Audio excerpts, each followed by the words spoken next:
Please get ready for a dictation of an extract from the AIMS Act 1956 taken from website aims.edu. 5 seconds. Start. This act may be called the All India Institute of Medical Sciences Act 1956. It shall come into force on such date as the central government may, by notification in the official gazette, appoint, with effect from such date as the central government may, by notification in the official gazette, appoint. In this behalf, there shall be established for the purposes of this act an institution to be called the All India Institute of Medical Sciences.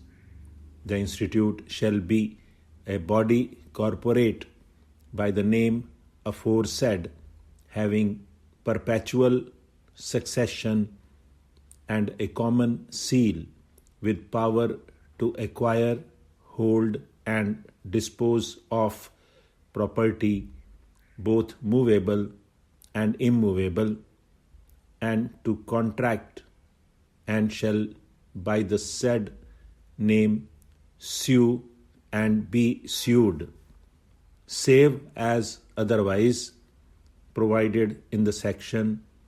The term of office of a member shall be 5 years from the date of his nomination or elections, provided that the term of office of a member elected under Clause G of Section 4 shall come to an end as soon as he ceases to be a member of the House from which he was elected. The term of office of an ex officio member shall continue so long as he holds the office by virtue of which he is such a member. The term of office of a member nominated or elected to fill a casual vacancy shall continue for the remainder of the term of the member in whose place he is nominated or elected. An outgoing member shall, unless the central government otherwise directs, continue in office until another person is nominated or elected as a member in his place. An outgoing member shall be eligible for renomination or re-election. A member may resign his office by writing under his hand addressed to the central government, but he shall continue in office until his resignation is accepted by the government. The manner of filling vacancies among members shall be such as may be prescribed by rules.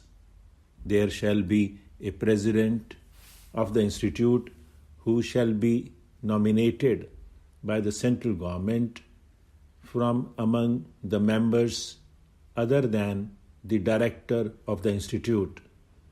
Allowance of president and members.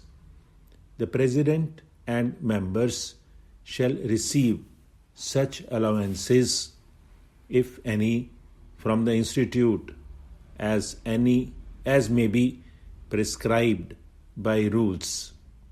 Meeting of the institute shall hold its first meeting at such time and place as may be appointed by the central government, and shall observe such rules of procedure in regard to the transaction of business at the first meeting as may be laid down by that government, and thereafter the institute shall meet at such times and places and observe such rules of procedure in regard to the transaction of business at its meetings as may be prescribed by regulations. There shall be a governing body of the institute which shall be constituted by the institute from among its members in such manner as may be prescribed by regulations. The governing body shall be executive committee of the institute and shall exercise such powers and discharge such foundations as the institute may, by regulations made in this behalf, confer or impose upon it. The president of the institute shall be the chairman of the governing body, and as chairman thereof shall exercise such powers and discharge such functions as may be prescribed by regulations. The procedure to be followed in the exercise of its powers and discharge of its functions by the governing body, and the term of office of and the manner of filling vacancies among the members of the governing body shall be such as may be prescribed by regulations, subject to such control and restrictions as may be prescribed by rules.